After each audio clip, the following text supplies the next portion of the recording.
नमस्कार, मी स्नेहा. आपण पाहताय साम टीव्ही. साम संजीवनी या आरोग्य विशेष कार्यक्रमामध्ये तुम्हा सगळ्यांचं स्वागत. हास्य खुलवणाऱ्या आधुनिक दंतवैद्यकीय पद्धती या विषयावर आपण चर्चा करणार आहोत आणि त्यासाठी आपल्या स्टुडिओत आलेले आहेत पुण्याच्या प्रसिद्ध ऑर्थोडॉन्टिस्ट तसंच smile expert, smile specialist doctor Priyanka सावकार नवले. मॅमचं स्वागत करूया. डॉक्टर प्रियांका, तुमचं स्वागत आमच्या स्टुडिओत. नमस्कार.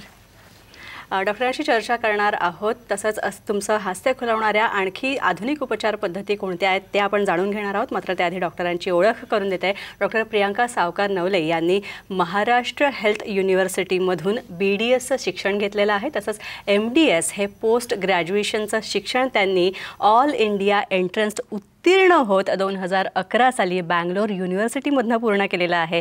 राष्ट्रीय आणि आंतरराष्ट्रीय जर्नल्समध्ये अनेक राष्ट्रीय आणि आंतरराष्ट्रीय नियतकालिकांमध्ये त्यांचे लेख त्यांनी लिहिलेले प्रकाशित झालेले आहेत. अनेक कॉन्फरन्सेसमध्ये त्यांना बेस्ट पेपर आणि बेस्ट पोस्टर प्रेझेंटेशनचा अवॉर्डसुद्धा मिळालेला आहे. पुणे इथं गेल्या 9 वर्षांपासून डॉक्टर प्रियांका या रुग्णसेवेत रुजू आहेत आणि पुण्यातील 35हून अधिक डेंटल क्लिनिकच्या अनेक रुग्णांच्या ब्रेसेसच्या ट्रीटमेंट ज्या आहेत त्या डॉक्टर प्रियांका यांनी पूर्ण केलेल्या आहेत. नवोदित डेंटिस्टना त्या प्रशिक्षणसुद्धा देतात, त्यांनासुद्धा मार्गदर्शन त्या करत असतात. यशवंतराव चव्हाण डेंटल कॉलेजमध्ये त्या अध्यापनसुद्धा करतात, प्राध्यापिका आहेत त्या तिथे. तसंच 2018 साली झालेल्या PhD एंट्रन्समध्ये सुद्धा त्यांनी अव्वल स्थान मिळवलेलं आहे. 2017, 2018 आणि 2019 या वर्षात त्यांना ऑर्थोडॉन्टिस्ट ऑफ द इयर पुरस्कार, outstanding dentist of the year पुरस्कार तसंच हिरोईक डेंटिस्ट ऑफ द इयर पुरस्कार मिळालेला आहे. आणि त्यांचं डेक्कन डेंटल क्लिनिक जे आहे हे पुण्यातलं अतिशय नावाजलेलं असं क्लिनिक आहे. त्यांनी उपचार केलेल्या पेशंट्सच्या प्रतिसादामुळे आणि त्यांच्या पसंतीमुळे इंटरनेट युजर्स आणि top rated most reviewed clinic म्हणून त्यांच्या या डेक्कन डेंटल क्लिनिकला सगळ्या रुग्णांची पसंती मिळालेली आहे. त्यांच्या या क्लिनिकमध्ये lingual braces, invisible braces, dental implants अशा आधुनिक उपचार पद्धती केल्या जातात.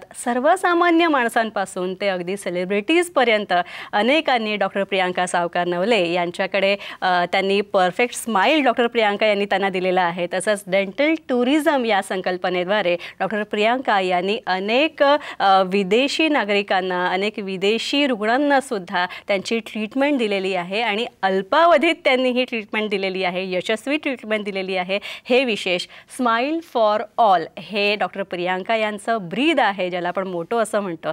आणि हेच त्यांचं ब्रीद सगळ्याच सर्वसामान्य लोकांपर्यंत पोहोचावं, जास्तीत जास्त लोकांपर्यंत पोहोचावं यासाठी डॉक्टर प्रियांका या नेहमीच प्रयत्न करतात. त्यांच्या या यशस्वी वाटचालीत त्यांच्या क्लिनिकच्या टीम मेंबर्सचा सुद्धा वाटा आहे. आपण पाहू शकता खूप मोठी अशी टीम आहे डॉक्टर प्रियांका यांची. बेस्ट क्लिनिकल टीम तसंच बेस्ट डेंटल क्लिनिक आणि best braces clinic of Maharashtra असे अनेक पुरस्कार डॉक्टर प्रियांका सावकार नवले यांच्या डेक्कन डेंटल क्लिनिकला मिळालेले आहेत. त्यांच्या या क्लिनिकला 10 पेक्षाही अधिक BDS आणि MDS डॉक्टरांची टीम अविरतपणे कार्य करते. त्यांचं स्वतःचं डायग्नोसिस सेंटरसुद्धा आहे आणि हे सेंटर क्लिनिकमध्येच असल्यामुळे अचूक निदान आणि वेळेवर उपचार, अचूक असे उपचारसुद्धा या क्लिनिकमध्ये करणं डॉक्टर प्रियांका यांना सहज शक्य होतं. चला तर मग आता चर्चेला सुरुवात करूया आणि सुरुवातीला आपण जाणून घेऊयात हसणं हे किती आकर्षक असतं हे सगळ्यांनाच माहिती आहे. मुळात हे हास्य म्हणजे काय आणि त्याचे काही प्रकार असतात का वैज्ञानिक भाषेत ते आपण डॉक्टर प्रियांका यांच्याकडनं जाणून घेणार आहोत. डॉक्टर, पुन्हा एकदा आपलं स्वागत. हसणं म्हणजे काय किंवा हास्य म्हणजे काय आणि या हसण्याचे प्रकार आहेत का? ओके, हसणं किंवा स्माईल ज्याला आपण म्हणतो हे one of the most important facial expression आहे, ज्याच्या थ्रू आपण इंटरॅक्ट करतो, रिॲक्ट करतो आणि अट्रॅक्टसुद्धा करत असतो. आणि हास्याचे प्रामुख्याने 2 प्रकार म्हणतात. पहिलं असतं व्हॉलंटरी स्माईल. व्हॉलंटरी स्माईलला सोशल स्माईल असंही म्हटलं जातं. जेव्हा आपल्याला कुणी दिसतं त्यावेळेला आपण हसतो, ते सोशल स्माईल असतं, ते फुल्ली आपल्या कंट्रोलमध्ये असतं. आणि दुसरं असतं इनव्हॉलंटरी स्माईल, ज्याच्यामध्ये कधी एखादा जोक ऐकल्यावर आपण आपण हसतो, अगदी डोळ्यातनं पाणी येईपर्यंत हसतो, ते इनव्हॉलंटरी स्माईल असतं, ते बिलकुल आपल्या कंट्रोलमध्ये नसतं. तर ह्या आजच्या प्रोग्राममध्ये आपण मोस्टली सोशल स्माईलबद्दल बोलणार आहोत किंवा व्हॉलंटरी स्माईलबद्दल बोलणार आहे की त्याचं डिझायनिंग कसं करून घ्यावं लागतं. कारण मोस्टली जे पेशंट आमच्या क्लिनिकला येतात त्यांच्या कंप्लेन असतात की मॅम आम्ही फोटो नाही घेऊ शकत, फोटोमध्ये व्यवस्थित हसू नाही शकत, समोरचं कोणी दिसलं तर त्यावेळेला हसताना आम्ही ओठ बंद करून हसतो किंवा हसताना तोंडावर हात ठेवतो. तर हे प्रॉब्लेम सॉल्व्ह करण्यासाठी ते क्लिनिकला येतात आणि हे सगळे problem mostly social smile related असतात. अच्छा, स्माईल डिझाईन करताना कुठल्या गोष्टींचा विचार करता? ओके, कुणाचंही स्माईल डिझाईन करताना प्रामुख्याने 3 गोष्टींचा विचार होतो. आपलं स्माईल फक्त दातांनी बनत नसतं, दातांना आणि ओठांना एकमेकांचा सपोर्ट असतो. दात जर मागे गेले तर ओठही मागे जातात, त्यामुळे ओठांची ठेवण, त्याच वेळेला दात आपले एका जबड्यामध्ये रुतलेले असतात, त्या जबड्यांची ठेवण, वरच्या जबड्याला मॅक्झिला म्हटलं जातं, खालच्या जबड्याला मॅन्डिबल म्हटलं जातं, त्या दोघं जबड्यांची ठेवण, दातांची ठेवण आणि दात हे आपले हिरड्यांनी पण सपोर्टेड असतात. तर त्या हिरड्यांची रचना कशी आहे या तिघांचा एकत्रितपणे अभ्यास केला जातो. हा अभ्यास करताना आपण 4 पार्टमध्ये आम्ही तो डिवाइड करतो की ह्या सगळ्यांच्या पोझिशन कशा आहेत, ओठांची पोझिशन कशी आहे, दातांची कशी आहे, दात तोंडाच्या खूप बाहेर आलेले आहेत का किंवा हिरड्या खूप खाली आलेल्या आहेत का. तर पोझिशनचा विचार होतो, साईज आणि शेपचा विचार होतो की दातांची साईज फेसला मॅच होते का, प्लस त्यांचं स्ट्रक्चर कसं आहे, प्लस कलरचा पण विचार केला जातो की हिरड्या खूप काळ्या तर दिसत नाही आहे ना स्माईल करताना किंवा दात खूप पिवळे वाटत आहे का, कुठे पॅची अपिअरन्स आहे का. तर ह्या सगळ्या पद्धतींचा विचार करून मोस्टली दात, हिरड्या, ओठांची ठेवण आणि जबड्याची ठेवण हे सगळं बघत असताना कन्क्लूड करतो ते गोल्डन प्रपोर्शन बरोबर. गोल्डन प्रपोर्शन सगळ्यांनाच माहिती आहे, ज्याला फाय म्हटलं जातं, जो एक रेशो आहे जो नॅचरली ज्या पण प्लीझंट गोष्टी आहे नेचरमध्ये सगळीकडे दिसून येतो. फूल जरी बघितलं तरी फुलाच्या पाकळीचं प्रपोर्शन असतं, प्लस आपला चेहरा, डोळ्यांची ठेवण हे पण गोल्डन प्रपोर्शनमध्ये असलं पाहिजे तरच ते जास्त प्लीझंट वाटतं. डॉक्टर, हास्य खुलवण्याच्या आणखी या पद्धतींचा उपयोग कोणासाठी करता येतो? जेव्हा आपण हास्य खुलवण्याचा विचार करतो, ज्या गोष्टींमुळे आपलं हास्य बनतं त्याच प्रकारात त्याचं डिव्हिजन होत असतं. जसं मी बोललं की हास्य प्रामुख्याने सॉफ्ट टिश्यूचा कंपोनंट असतो, त्यामध्ये आपला ओठ येतो आणि हिरडीची ठेवण येते.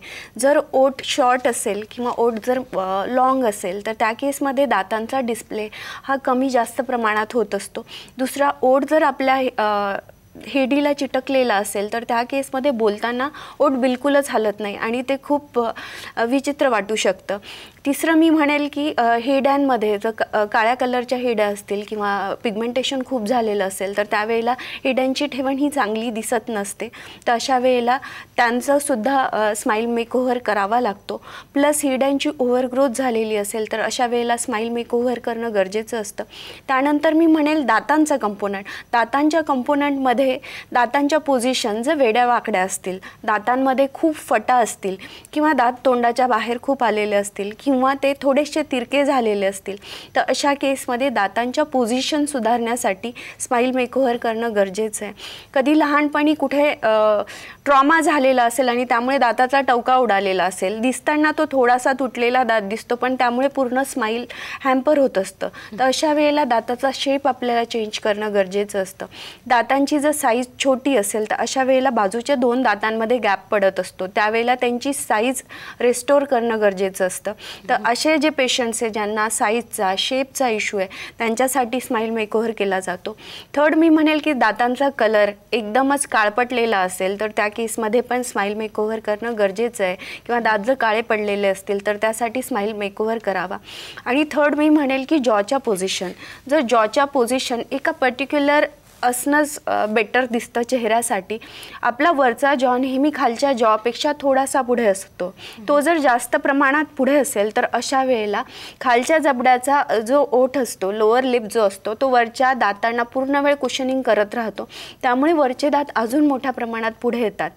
जर खालचा जबडा वरच्या दातापेक्षा वाढ त्याची झाली तर अशा वेळेला पण हनवटी खूप प्रॉमिनंट होते, पेशंटला काही शब्दच उच्चारता येत नाही. तर जर असे जॉच्या पोझिशनमध्ये प्रॉब्लेम असतील किंवा साईजमध्ये प्रॉब्लेम असतील किंवा चेहऱ्यामध्ये असिमेट्री असेल, कधी कधी जॉ एका बाजूला शिफ्ट झालेला असतो, तर अशा सगळ्या पेशंटसाठी स्माईल मेकओव्हर करणं गरजेचं आहे. हिरड्या आणि ओठ यांच्या ठेवणीचा तुम्ही अभ्यास करता, पण जर त्यात काही दोष असतील निसर्गतः तर मात्र कोणत्या उपचार पद्धती आहेत? ओके, जेव्हा आम्ही हिरड्यांच्या ठेवणीचा विचार करत असतो त्यावेळेला हिरड्या आणि गम्सचा दोघांचा एकत्रित विचार केला जातो.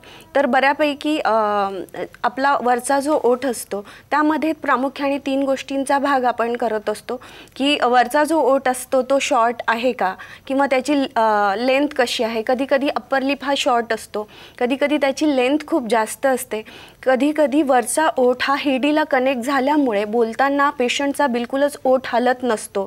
तर असला सगळा प्रॉब्लेम जर पेशंटमध्ये असेल तर त्यावेळेला दातांचा होणारा डिस्प्ले हा कमी जास्त होऊ शकतो. दुसरं म्हणजे हिरड्यांची ठेवण. जर हिरड्या काळ्या झालेल्या असतील तर त्यासाठी डिपिगमेंटेशन नावाची प्रोसिजर केली जाते, की जेणेकरून हिरड्यांचा कलर आपल्याला सुधारता येऊ शकतो. प्लस हिरड्यांचा जे शेप असेल जर खूप वाकड्या तिकड्या प्रमाणात झालेला असेल, किंवा कधी कधी हिरड्यांची काही ड्रग्जमुळे ओव्हरग्रोथ झालेली असते, अशा वेळेला हिरड्यांना कट करून त्यांना प्रॉपर शेपिंग दिलं जातं. लेझरच्या साह्याने हे केलं जातं. प्लस कधी कधी 2 हिरड्या म्हणजे 2 दातांच्या मध्ये हिरडी जर गेली असेल तर त्यामुळे दातांमध्ये फटा तयार होत असतात, त्याला मिडलाईन डायस्टेमा म्हटलं जातं. अशा वेळेला ती हिरडी कट केली जाते, ती पण आम्ही लेझरच्या साह्याने करतो, जेणेकरून ती स्पेस क्लोज करणं आम्हाला सहज शक्य होईल. तर ह्या मॅक्झिमम ज्या सर्जिकल प्रोसिजर असेल, जसं लिप लेंथनिंग मी एक बोलली, किंवा जर लॉंग लिप असेल तर त्याला शॉर्टन करण्यासाठी प्लास्टिक सर्जरी, किंवा जर थिन लिप असेल तर त्या केसमध्ये फिलर्स दिले जातात, हायल्युरोनिक ॲसिड वापरलं जातं, जेणेकरून ओठाला एक फुलनेस येतो. त्याचबरोबर फ्रीनेक्टॉमीची प्रोसिजर, ज्यामध्ये हिरडीची अटॅचमेंट ओठाबरोबर कट केली जाते, ह्या सगळ्या आम्ही लेझरने करतो आमच्या क्लिनिकला. स्काल्पेलच्या ऐवजी लेझर यासाठी वापरलं जातं जेणेकरून ब्लिडिंग कंट्रोल करणं इझी होतं, प्रोसिजर पेनलेस होते आणि पेशंटसाठी हिलिंग खूप फास्ट होत असतं. यात मला अजून एक पॉईंट हे करावासा वाटेल, की बऱ्याच छोट्या बच्चूंमध्ये वेगवेगळ्या हॅबिट्स असतात, तर त्यासाठी पॅरेंट एज्युकेशन खूप महत्त्वाचं आहे, की ह्या हॅबिट्समुळे पुढे जाऊन ओठांची ठेवण ही बिघडत असते. अशा वेळेला जर बच्चू बॉटलने तुम्ही फीडिंग करत असाल किंवा अंगठा जर चोखत असेल बाळ, तर अशा वेळेला जॉ पुढे येऊ शकतो, त्यामुळे वरचा ओठाची ठेवण छोटी होऊ शकते, खालचा ओठ रोल्ड आउट होऊ शकतो. तर ह्यासाठी फर्स्ट अवेअरनेस हे की ती हॅबिट ब्रेक केली गेली पाहिजे. घरी जर ब्रेक होत नसेल तर इंट्राओरल अप्लायन्स खूप छोटेसे मिळतात, त्याच्या साह्याने ती हॅबिट ब्रेक करता येते. थर्ड, ती ब्रेक झाल्यानंतर तुम्हाला जर वाटत असेल की बाळाच्या चेहऱ्यामध्ये थोड्याशा ॲबनॉर्मलिटीज डेव्हलप झालेल्या आहे, तर अशा केसमध्ये त्या ॲबनॉर्मलिटीज पण फंक्शनल अप्लायन्सद्वारे किंवा ज्याला ओरल जिम्नॅस्टिक अप्लायन्स असं म्हणतात त्याच्याद्वारे करेक्ट करता येतात, जेणेकरून बच्चूच्या ओठांची गालांची ठेवण सुधारते. नक्कीच डॉक्टर प्रियांका यांना त्यांना इच्छित किंवा त्यांचं डिझायर्ड स्माईल काय आहे ते त्यांना सांगतात, आणि डॉक्टर प्रियांका त्यांच्या सगळ्या चेहऱ्याचा ओठांचा जबड्याचा अभ्यास करून त्यांना पाहिजे ते स्माईल डिझाईन करून देतात. त्यापैकीच काही रुग्णांच्या प्रतिक्रिया आपल्याकडे आहेत त्या पाहूया. माझं नाव राजदीप शिंदे आणि मी डॉक्टर प्रियंका ढवळे यांच्या अंडर ट्रीटमेंट घेत होतो फॉर ब्रेसेस, कारण माझे दात खूपच डिसलोकेटेड होते. आणि ॲक्च्युली मी आधी पण ह्याच्या आधी ट्रीटमेंट घेतली होती फ्रॉम अनदर डॉक्टर, पण बिकॉज ऑफ दॅट पण ती ट्रीटमेंट फेल झाली, त्यामुळे मी ह्यांच्याकडे आलो. आणि माझा हा 8 ते 9 महिन्याचा एक्सपिरियन्स खूपच चांगला राहिला. आता माझे दात एकदम परफेक्ट पोझिशनमध्ये आहेत. And I would like to thank Dr. Priyanka for the help. Thank you. छोटासा ब्रेक. दातांच्या अशा कुठल्या उपचार पद्धती आहेत ज्यांचा स्माईल खुलवण्यामध्ये जास्त वाटा आहे? क्लिप्स किंवा तारा किंवा पिन म्हणतं, ज्या पारंपरिक पद्धतीने चालत आलेल्या मेटलचे ब्रेसेस असतात, सिरामिकचे ब्रेसेस असतात, ज्यांच्या थ्रू वायर पास होत असते आणि दात अलाईन होत असतात. ही झाली पारंपरिक पद्धत की ज्या पद्धतीने दात अलाईन होतात. सेकंड मी म्हणेल त्याला एक नवीन अल्टरनेटिव्ह आलेला आहे, तो म्हणजे अलाइनर्सचा, ज्यामध्ये आम्ही पेशंटच्या दातांवरती कस्टमाइज ट्रान्सपरंट प्लास्टिकचे ट्रेस देत असतो आणि त्यांच्या साहाय्याने त्यांच्या दातांच्या पोझिशन सुधारत असतो. त्यामध्ये दातांमधला फटा क्लोज करणं, वेडेवाकडे दात सरळ करणं हे अलायनर्सच्या साहाय्याने सहज शक्य आहे. ते सगळ्या प्रकारच्या एज ग्रुपसाठी सुद्धा करता येतं. अगदी लहान मुलांपासून अडल्ट्समध्ये मी म्हणेल 50-60 इयर्सपर्यंत अलायनर्स थ्रू स्माईल मेकओव्हर हा करता येऊ शकतो. दातांचं मी नंतर एक सांगेल की जर दात तुटलेला असेल किंवा दातांचा जर शेप ऑल्टर झाला असेल, जसं मी आधीही म्हटली, जर दात छोटा असेल तर अशा केसमध्ये 3 पद्धती वापरल्या जातात. पहिली पद्धत असते की कंपोजिट फिलिंग. त्यामध्ये फक्त एक व्हाईट कलरचं फिलिंग दातामध्ये भरलं जातं आणि तो दात रेस्टोर केला जातो. लाईट क्युअर केल्यामुळे हे फिलिंग मटेरियल लगेच सेट होत असतं. ही एकदम छोटीशी प्रोसिजर आहे. सेकंड मी म्हणेल लॅमिनेट्स आणि विनियर. लॅमिनेट्स आणि विनियर थ्रू दाताचा वरचा लेअर हलकासा ट्रिम केला जातो आणि त्यावर लॅमिनेट्स चढवले जातात, जेणेकरून स्माईल डिझायनिंग अगदी कमी वेळात कमी खर्चात लवकर करता येतं. प्लस मी म्हणेल कधी जर ट्रॉमा झालेला असेल पेशंटला आणि त्यामुळे दात डिस्कलर झालेले असतील तर रूट कनाल करून इंटरनल ब्लिचिंग पण करता येतं, ज्याच्या साहाय्याने दात हे शुभ्र होता. त्याच वेळेला दातांवरती क्राउन्स देऊन, त्यामध्ये मोस्टली आम्ही झिरकोनियाचे क्राउन्स वापरतो जे पूर्ण व्हाईट कलरचे असतात. त्यामुळे त्यातनं लाईटचे रेज व्यवस्थित पास होतात, त्यामुळे त्यांची ट्रान्सल्युसन्सी चांगली असते. अगदी बाजूच्या दातासारखा दात आपल्याला त्या थ्रू बिल्ड करता येतो.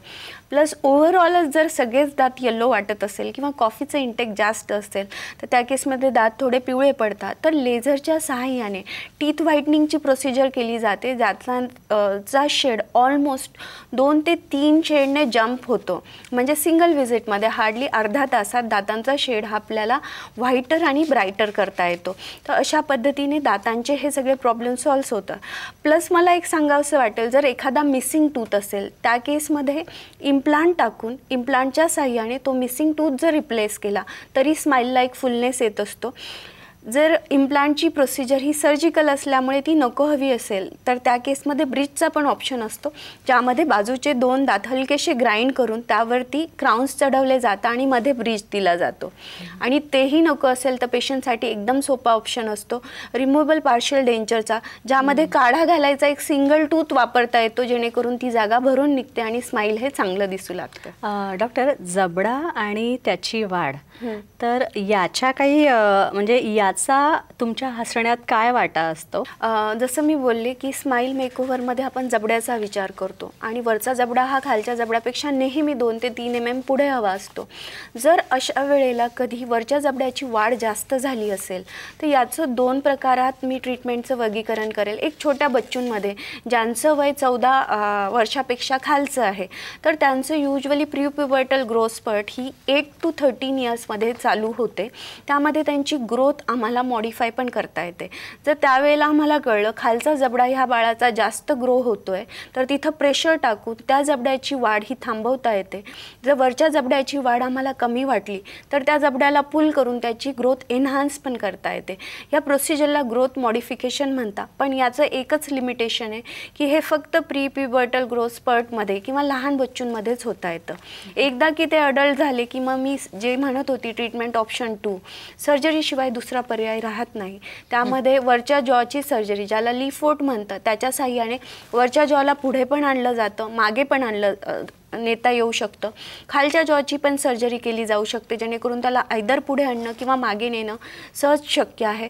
थर्ड मी म्हणेल, जर हनुवटीचे इश्यू असतील, खूप हनुवटी प्रॉमिनंट वाटत असेल तर त्याला रिडक्शन जेनिओप्लास्टी नावाची एक प्रोसिजर असते, ज्याच्या थ्रू हनुवटीचा प्रॉमिनन्स कमी करता येतो. किंवा हनुवटी जर छोटी असेल तर त्याच्यात ऑगमेंटेशन जेनिओप्लास्टी नावाच्या प्रोसिजरने हनुवटीला चांगला आकार देता येतो. तर ह्या सगळ्या ऑर्थोग्नॅथिक सर्जिकल प्रोसिजर्स झाल्या. डॉक्टर प्रियांका यांनी अनेकांना स्माईल त्यांच्या मनातलं स्माईल दिलेलं आहे आणि त्यांच्या चेहऱ्यावर हास्य खोलवलेलं आहे. अशाच काही रुग्णांच्या आणखी प्रतिक्रिया आपल्याकडे आहेत, त्या पाहूया. I found this to be one of the most highly rated positive feedbacks, and I think Priyanka ma'am is very friendly. When I came here, she explained everything to me, starting from how my procedure is going to be and how long it will take to get my alignment right. So I'm really happy with the results and thank you. Doctor, तुमच्या Deccan dental क्लिनिकमध्ये smile मेकओव्हरच्या बऱ्याच advance treatment दिल्या जातात, तर त्या कोणत्या आहेत ते सांगा. बरं, आमच्या डेक्कन डेंटल क्लिनिकला फर्स्ट मी सांगेल की स्माईल फॉर ऑल हा आमचा मोटो आहे. तर त्या हिशोबाने फॉर ऑल एज ग्रुप म्हणजे अगदी लहान मुलांपासून तर अगदी प्रौढांपर्यंत ज्यांच्या तोंडामध्ये एक पण दात नाही आहे त्या सगळ्यांसाठी डेंटल ट्रीटमेंट ह्या दिल्या जातात. छोट्या बच्चूंमध्ये मी म्हणेल क्लेफ लिप, क्लेफ पॅलेटच्या केसेस असतात, वेगवेगळ्या हॅबिट ब्रेकिंग अप्लायन्स असतात, ग्रोथ मॉडिफिकेशन असतात.